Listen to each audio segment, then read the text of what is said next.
घरी तसं दोघेच होते. यांच्या नोकरीमुळे दोघांनाही शहरात यावं लागलं. बाकी घरची मंडळी गावी होते. लग्न झालं, पूजा पार पडली आणि लगेच दुसऱ्याच दिवशी हे नवीन जोडपं आपल्या आयुष्याची नवी सुरुवात करण्यासाठी शहरात आलं.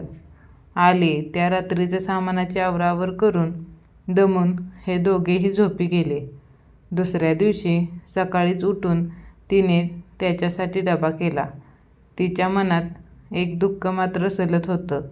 लग्न, पूजा, पाहुणे, कार्यक्रमात झालेली दगदग यामुळे ते एकमेकांना वेळ देऊ शकले नव्हते.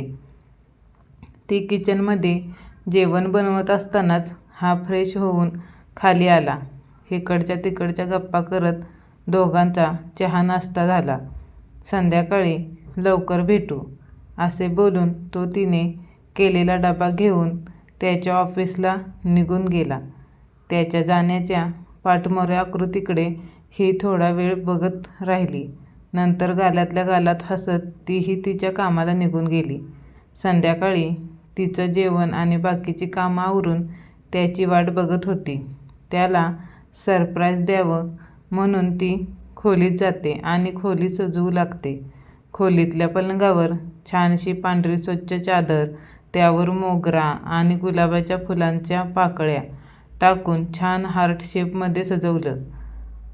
खिडक्यांना रंगीबिरंगी पडदे लावले. टेबलवर छानसा गुलाबाचा फ्लॉवर पॉट ठेवला. रूमवर रूम फ्रेशनर मारून ती रूम सुगंधित केली. आरशात जाऊन स्वतःला पाहिलं. ती, अरे मी अशी कशी? आज आमची पहिली रात्र आणि मीही अशी वेड्यासारखी, काहीच आवरलं नाही माझं मी. ती बाथरूममध्ये गेली आणि आंघोळ करून बाहेर आली. तिचे ते खुललेले रूप ती आरशात पाहत असते. तिच्या गोऱ्यापान चेहऱ्यावर लाजून लाली चढलेली होती. त्या विचारातच ती स्वतःच आवरायला घेते. चेहऱ्यावर हलका मेकअप करून ओठांवर गुलाबी कलरची लिपस्टिक लावली. टपोऱ्या डोळ्यात ते काजळ खुलून दिसत होतं.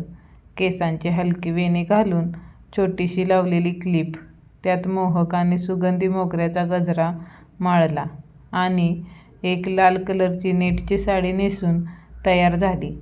तिच्या या केलेल्या शृंगारात ती अधिकच खुलून दिसत होती. ती त्याची वाट बघत हॉलमध्ये सोफ्यावर बसून त्याच्याच विचारात हरवून गेली. वेळ हळूहळू पुढे सरकत होती.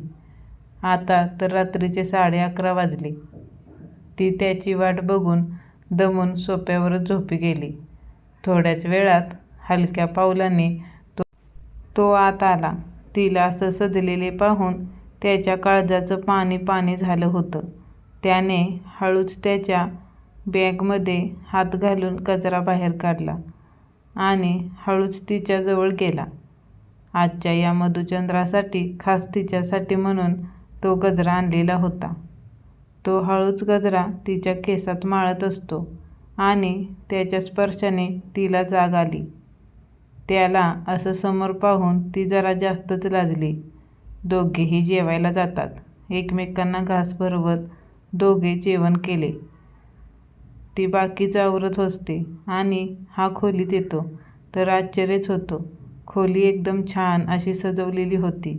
तो बेडवर तिची वाट बघत बसतो. ती सावकाश मंद पावलांनी खोलीत आली. तो तिला बघताच उठून उभा राहिला आणि तिच्याजवळ जाऊन खोलीचे दार बंद केले. ती त्याच्यासमोर पाठमोरी उभी होती. का दूर अशी तू सखे? ए जवळी या मधुचंद्राच्या रातीला. हर्ष होतो पाहुणी तुझला, चंद्रही साक्षी आपल्या भेटीला. तो तिला पाठमोरीच त्याच्या मिठी तोडून घेतो. ती लाजू त्याची मिठी सोडवून लांब गेली आणि खोलीतला मंद ठेवत असणारा बल्ब तिने एका क्षणातच विझवला.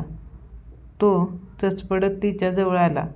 दोघेही त्या क्षणाचा आनंद घेत होते. त्या अंधाऱ्या रात्रीत दोघेही एकमेकांच्या मिठीत मधुचंद्राची रात्र अनुभवत होते. अचानक त्याला चक्कर येऊ लागली. त्याच्या खांद्यावर तीव्र अशी वेदना होत होती. कोणीतरी त्याच्या शरीरातील रक्त शोषून घेतंय हे त्याला जाणवत होतं.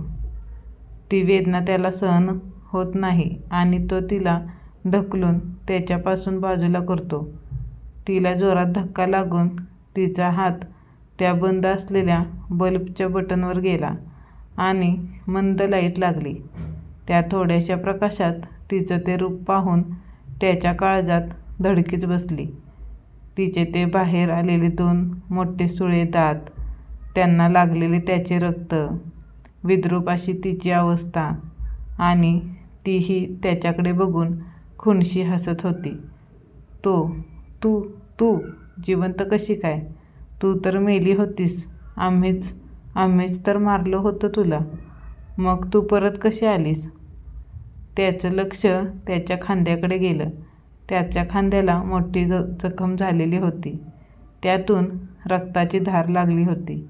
ते बघून तो जास्तच भिला आणि समोर ती त्याचा जीव घ्यायला आसुसलेली. तिने परत एकदा त्याच्यावर घाला घातला आणि त्याची किंकाळी त्या अंधारात विरून गेली.